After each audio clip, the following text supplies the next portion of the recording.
Vamos ler o texto que está em Lucas 15, a partir do versículo 11. É uma história muito conhecida, a história do filho pródigo. Diz assim a palavra do Senhor. Eu queria que você prestasse bastante atenção nos detalhes desse texto. Diz assim: continuou. Certo homem tinha 2 filhos. O mais moço deles disse ao pai: Pai, dá-me a parte dos bens que me cabe. E ele lhes repartiu os haveres. Passados não muitos dias, o filho mais moço, ajuntando tudo o que era seu, partiu para uma terra distante e lá dissipou todos os seus bens, vivendo dissolutamente. Depois de ter consumido tudo, sobreveio àquele país uma grande fome e ele começou a passar necessidade. Então ele foi e se agregou a um dos cidadãos daquela terra e este o mandou aos seus campos a guardar porcos. Ali desejava ele fartar-se das alfarrobas que os porcos comiam, mas ninguém lhe dava nada. Então, caindo em si, disse: Quantos trabalhadores na casa de meu pai têm pão com fartura, e eu aqui morro de fome? Levantar-me-ei, irei ter com meu pai, e lhe direi: Pai, pequei contra o céu e diante de ti. Já não sou digno de ser chamado teu filho. Trata-me como um dos teus trabalhadores. E levantando-se, foi para o seu pai. Vinha ele ainda longe quando seu pai o avistou, e compadecido dele, correndo, o abraçou e beijou. E o filho lhe disse: Pai, pequei contra o céu e diante de ti.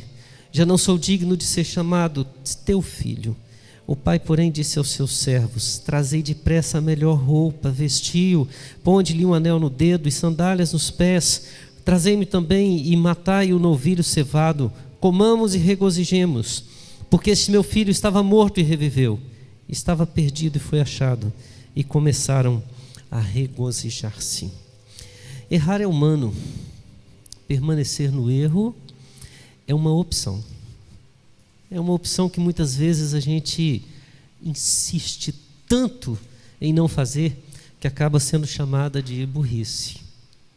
Mas muitas vezes a gente tem essa grande dificuldade de reconhecer os nossos erros, as nossas falhas, as nossas dificuldades, e estamos muitas vezes tão certos das decisões que tomamos, e queremos tanto fazer com que aquilo que imaginamos seja de fato o melhor, que temos uma dificuldade imensa de fazer o caminho de retorno à volta.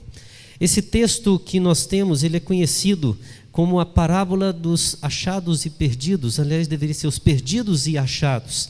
E se nós observarmos, Lucas tem uma história na relação das parábolas. Na primeira nós temos a parábola de uma ovelha que foi perdida entre 100.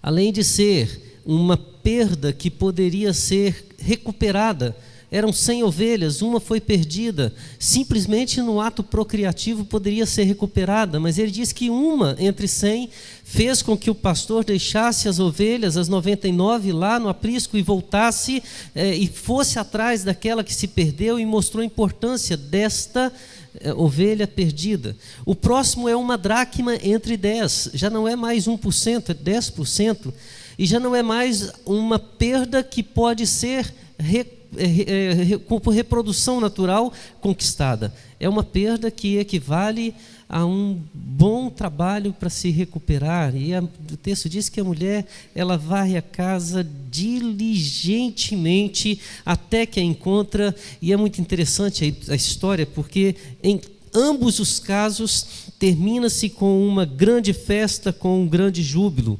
Agora, a próxima parábola já não é uma parábola que fala de alguém que tem 100 ovelhas ou 10 dracmas. Ele tem 2 filhos. 2 filhos. Filhos, a gente sabe que fazem toda a diferença.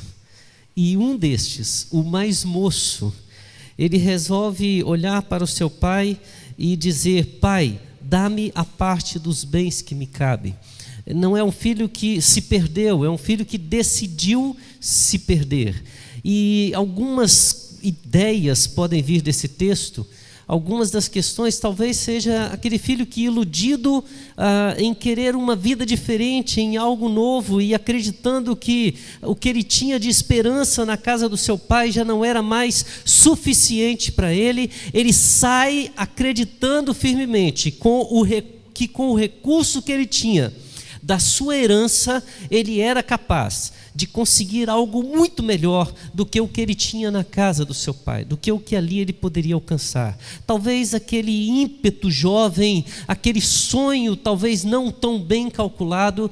O fato é que ele toma algumas decisões que a gente às vezes não percebe no texto, mas que devem ter trazido uma dor profunda para aquele pai. Primeiro, porque ao pedir a herança, ele estava considerando já o seu pai morto. Ninguém recebe a herança de quem ainda está vivo. Ao pedir a herança, ele tem que declarar basicamente o seu pai falecido. E ao sair dali, ele mostra não somente um descaso, ele sai para uma terra bem distante, ele mostra que ele não quer nenhum vínculo familiar. Ele quer conquistar a sua vida, ele tem a sua expectativa, ele está no seu sonho, vivendo sua ilusão. E o fato é que ele vai para uma terra e certamente ele acredita que tem o suficiente para poder viver regaladamente, que não vai faltar dinheiro, e começa então nessa terra distante o caminho inverso, a degradação, a queda. E ele perde o dinheiro. Ao perder o dinheiro, ele descobre que os amigos que ele tinha, os seus queridos amigos, só estavam ao seu lado por causa dos seus recursos. E agora, carente, ele procura alguém que lhe dê a mão e não encontra ninguém. E quando ele se vê, ele está trabalhando, cuidando de porcos, numa situação extremamente humilhante e pior, desejando se alimentar daquilo que os porcos comiam. É claro que, ao chegar a esse ponto, é fácil entender a sua necessidade de voltar para casa. É claro que muitas vezes a gente entende que tem que chegar ao chamado fundo do poço para entender que precisamos tomar uma atitude na nossa vida. Esse jovem teve vários momentos em que ele poderia ter tomado essa decisão. Talvez ele fosse relutante, insistente, ou talvez ele fosse simplesmente aquele que acreditasse que estava certo, ia dar a volta, as coisas iriam mudar. Eu vou conseguir, eu vou alcançar. Ou simplesmente achasse que o caminho da volta seria tão humilhante, retornar para a casa daquele que ele disse que morreu, reencontrar o irmão que talvez estivesse olhando e até zombando, dono de tudo agora. Talvez reencontrar com aqueles empregados e dizer que estava numa situação pior, inferior. Irmãos, a gente olha para aquele jovem e não consegue às vezes entender a dificuldade para ele de tomar uma atitude de retroceder, de retornar, de voltar, de tentar corrigir a sua vida, reconhecendo que ele tinha feito tudo errado. Mas sabe que esse jovem, ele representa a gente em muitos momentos da nossa vida? Se você for fazer uma análise de quantas vezes você erra e fica insistindo no erro. Se for pensar simplesmente no nível de relacionamentos, provavelmente cada um de nós aqui tem um relacionamento rompido com alguém e a gente sabe que precisa reconciliar, mas algo diz ao nosso coração: eu não vou fazer isso, eu não vou voltar, eu não vou tomar atitude, é humilhante para mim. O fato é que o caminho da volta exige alguns passos que são difíceis de serem tomados, mas precisamos tomar. O primeiro passo é reconhecer a necessidade da mudança. A gente só começa a tomar uma atitude de mudar, de retroceder e buscar de novo a casa do Pai, buscar os relacionamentos que foram destruídos, feridos, ou ver que nós erramos quando reconhecemos que precisamos disso. Reconhecemos o nosso erro, reconhecemos a nossa falha. Não é à toa que uma das partes fundamentais do culto é exatamente o momento em que nós, contritos, chegamos perante o altar do Senhor e dizemos: pequei. Houve um tempo, e para esse jovem precisou chegar até a um local extremamente humilhante, para ele lá no fundo do poço dizer: pequei. Então ele, caindo em si, versículo 17, ele começa a olhar e dizer: quantos trabalhadores na casa do meu pai têm pão com fartura? E no versículo 18 ele reconhece dizendo: irei ter com meu pai e direi: pai, eu pequei, eu errei, eu falhei. Muitas vezes nós estamos perdendo grandes oportunidades de ver mudanças na nossa vida, porque o nosso coração não consegue olhar e dizer: eu estou errado, eu estou errado, eu falhei, eu feri, eu machuquei. Olhar para dentro de nós, especialmente no mundo hoje que relativiza tudo, não é só considerar essas aberrações que temos visto como arte, mas simplesmente olhamos para nós em todos os aspectos de aberração e dizemos: tenho razão, o que importa é a minha felicidade. Eu recebi um WhatsApp essa semana e foi muito interessante, que estava dizendo assim: todas as coisas são boas se te faz feliz. Assinado Satanás. Às vezes a gente olha para isso, na verdade a gente tem que olhar: não, está me fazendo feliz, mas eu errei. Porque não é perante o nosso coração que julgamos a nossa vida, é perante a palavra. Nós declaramos sola Escritura, só a Bíblia, perante a palavra de Deus. E se nós olharmos constantemente, estaremos a caminho na mesma direção daquele jovem, em pecado, e precisamos dizer: pequei. Precisamos reconhecer nossas falhas, nossos erros. Mas não adianta apenas isso. Reconhecer é apenas o primeiro passo, porque muitas vezes reconhecemos e automaticamente somos levados a serem aquele tipo de pessoa reclamão, cri-cri: eu faço tudo errado, eu não consigo nada na vida, e a gente fica reclamando, depressivo. Não, nós precisamos tomar uma atitude, ter iniciativa.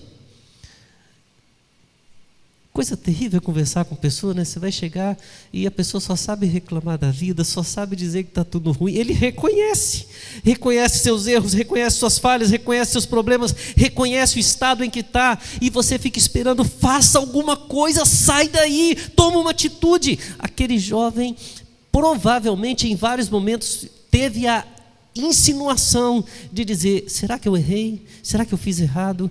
Mas ele, quando estava no fundo do poço, desejando comer as alfarrobas que eram oferecidas aos porcos, vendo que ninguém lhe ajudava, ele continuava, até que um dia ele olha e diz: levantar-me-ei e irei ter com meu pai. Certamente ele pensou nisso por várias vezes.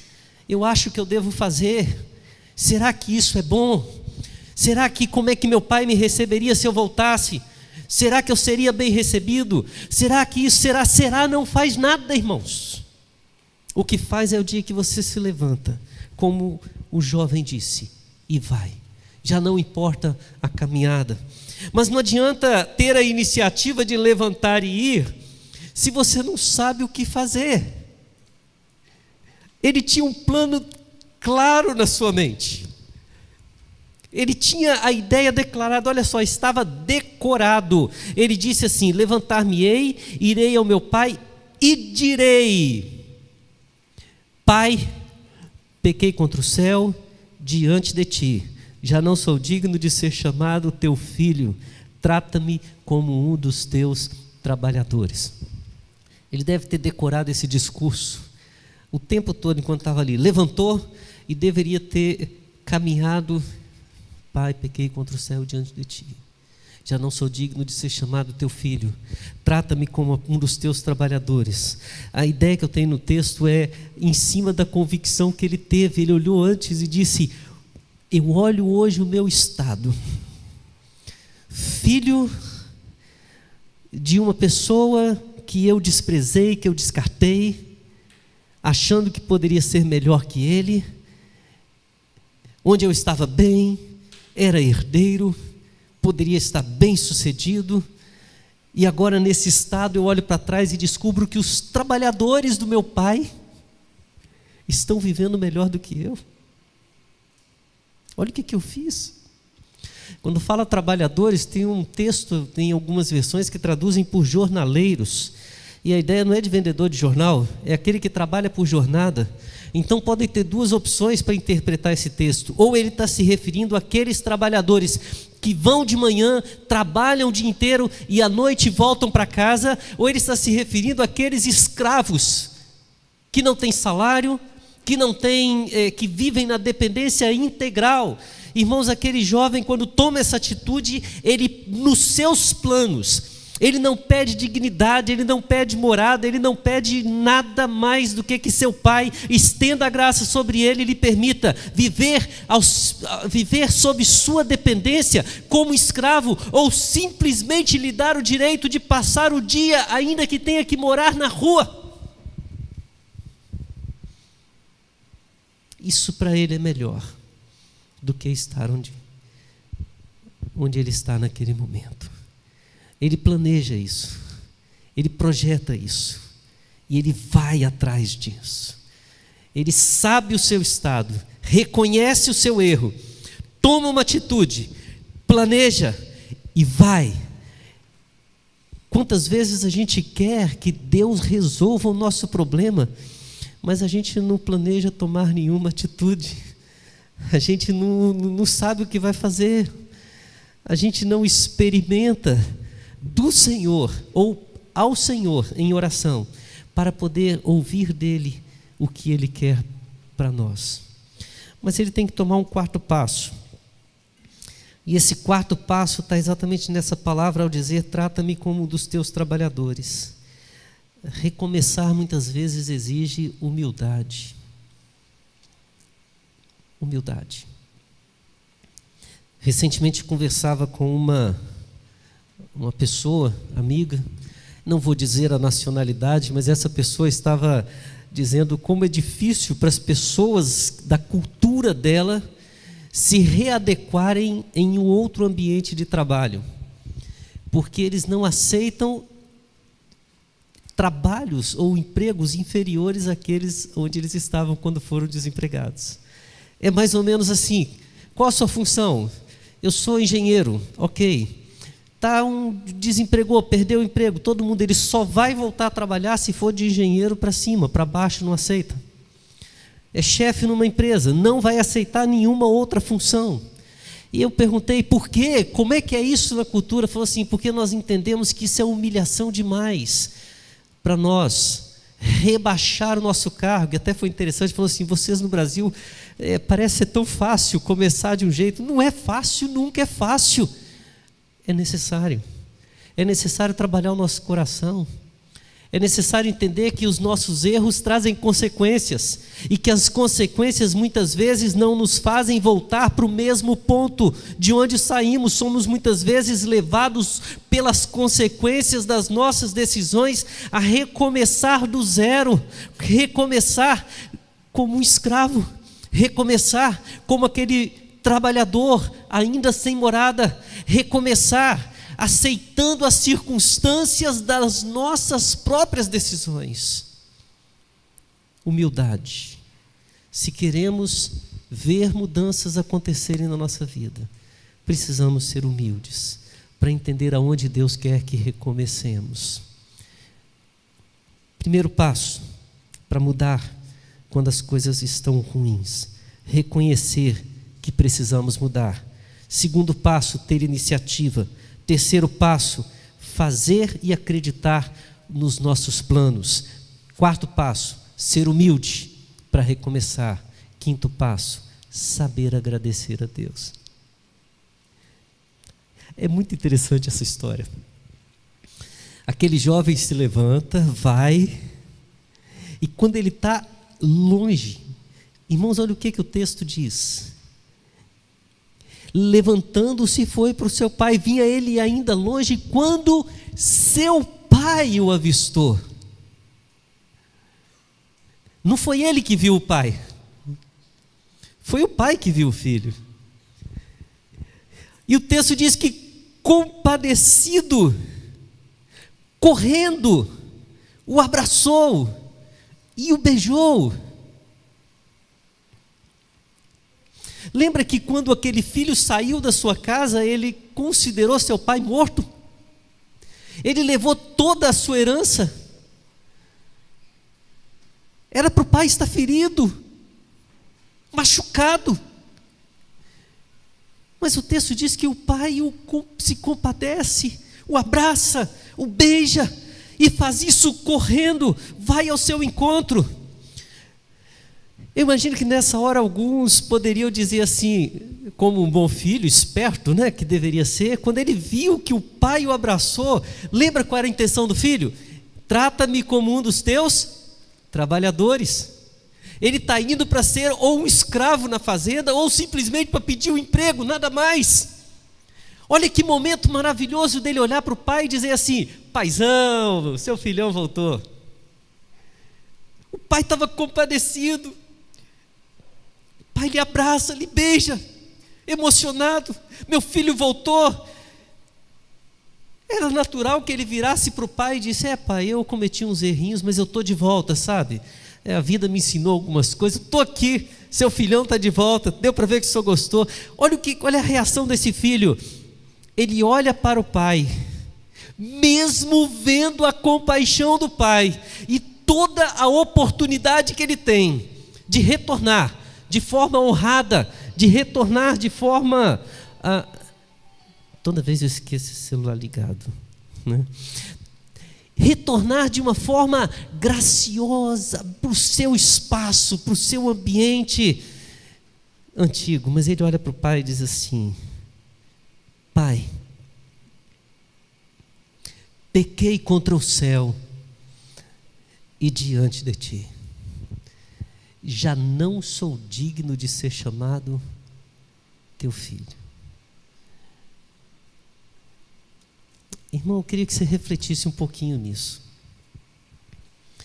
Nenhuma experiência desastrosa da sua vida, ela deixa de ter o cuidado do Pai sobre você. Em todas essas experiências que você passar na vida, o Pai está olhando para você. E se você fizer uma análise profunda de todo o sofrimento que você pode passar, você tem sempre razões para ser grato. De alguma forma, o sofrimento te fez crescer. De alguma forma, a necessidade te fez florescer, ir em frente. Recentemente vimos aquele filme do Disney antes do Mickey, e estávamos conversando com um amigo. E no finalzinho do filme expressa uma coisa, esse amigo falando sobre a história do Disney, disse que ele sempre foi muito grato ao, se não me engano, Walter Landis, né? Que foi uma pessoa que no início da sua carreira o processou, e quando ele estava já com uma boa condição financeira, o levou de novo à falência, porque ele usou um personagem, o Coelho Oswald, que ele criou. Ele criou o coelho, mas como ele trabalhava para essa empresa, os direitos autorais eram da empresa, e como ele usou fora, depois de ter sido demitido, ele teve que pagar uma fortuna, e ele ficou muito injuriado, muito contrariado, mas foi exatamente por ter sido demitido, por ter sido levado à falência, por causa de todas as consequências, que ele teve a oportunidade de criar o Mickey. E o filme termina dizendo que ele nunca estou insatisfeito por aquele que o processou. Ele o viu como um camarada que o abençoou. Ele tinha gratidão. Ele não poderia ter dado um passo maior se ele tivesse considerado aquele momento ruim da sua vida como um momento desastroso. O filho recebe a gratidão, recebe a graça do pai, mas ele não muda de plano. Ele olha para o pai e diz: pai, eu pequei. Pai, eu não sou digno de ser chamado teu filho. Não vim atrás de herança, não vim atrás de mais dinheiro, não vim atrás da dignidade, não vim atrás de nada. Eu vim aqui simplesmente, como qualquer homem viria, perante o Senhor, para pedir: me dá um emprego, me dá um trabalho, me dá uma chance de poder simplesmente usufruir daquilo que eu joguei fora. Porque antigamente talvez eu achava que pudesse ser até melhor do que o Senhor. Hoje eu vejo o quanto o Senhor me ama. Hoje eu vejo quem é o Senhor. E tudo o que eu quero é a oportunidade de estar sob o teu cuidado. Mas é interessante que o texto dá a ideia de que o pai cortou o filho, não deixou nem o filho falar o final, porque olha o que ele diz: pai, pequei contra o céu diante de ti, já não sou digno de ser chamado teu filho. O pai, porém, disse aos seus servos, é como se estivesse dizendo: eu não estou nem aí, meu filho, por que você pensa. Não precisa falar o resto é trata-me como um dos teus trabalhadores. O pai não deu crédito para o que o filho disse, olhou para os servos e disse: trazei depressa a melhor roupa, vestiu, ponde-lhe um anel no dedo, sandália nos pés, trazei e matai também um novilho cevado, comamos e regozijemo-nos, porque este meu filho estava morto e reviveu, estava perdido e foi achado. A gente tem que aceitar a graça de Deus sobre nossas vidas, e essa graça não vem só quando a gente tem motivos para dizer obrigado. Aliás, as lutas, as enfermidades, os sofrimentos, as dificuldades pelas quais passamos, elas nos ensinam quando temos coragem de reconhecer nossas falhas, nos ensinam quando tomamos uma atitude e não apenas ficamos reclamando da vida, reclamando dos nossos erros, dos nossos problemas. Elas nos ensinam quando somos capazes de, na atitude, fazer os nossos projetos e colocá-los diante das mãos de Deus e crer. Elas nos ensinam quando o nosso coração é humilde, para recomeçar no ponto onde Deus quiser que nós recomecemos.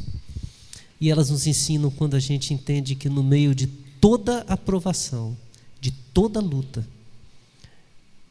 o Pai continua amoroso conosco. Ele nos recebe com os braços abertos. E esse pai agora pode receber o filho com todo o coração. Ele estava morto, curioso, na história, o filho começa dizendo que quem está morto é o pai. O pai agora diz que esse meu filho estava morto e reviveu. A história começa com o filho dizendo que aquele lugar onde ele estava, o pai estava perdido, o filho não queria ficar ali. Agora ele retorna porque foi achado. E desfruta da companhia e da bênção do Senhor. Irmão, que Deus abençoe a sua vida. E que você ouça a voz de Deus. E se está passando algum momento agora em que você precisa refletir, se tem algum momento de dor, de angústia, tente descobrir qual passo que você precisa tomar para voltar e experimentar o amor do Pai pela sua vida. Que Deus te abençoe.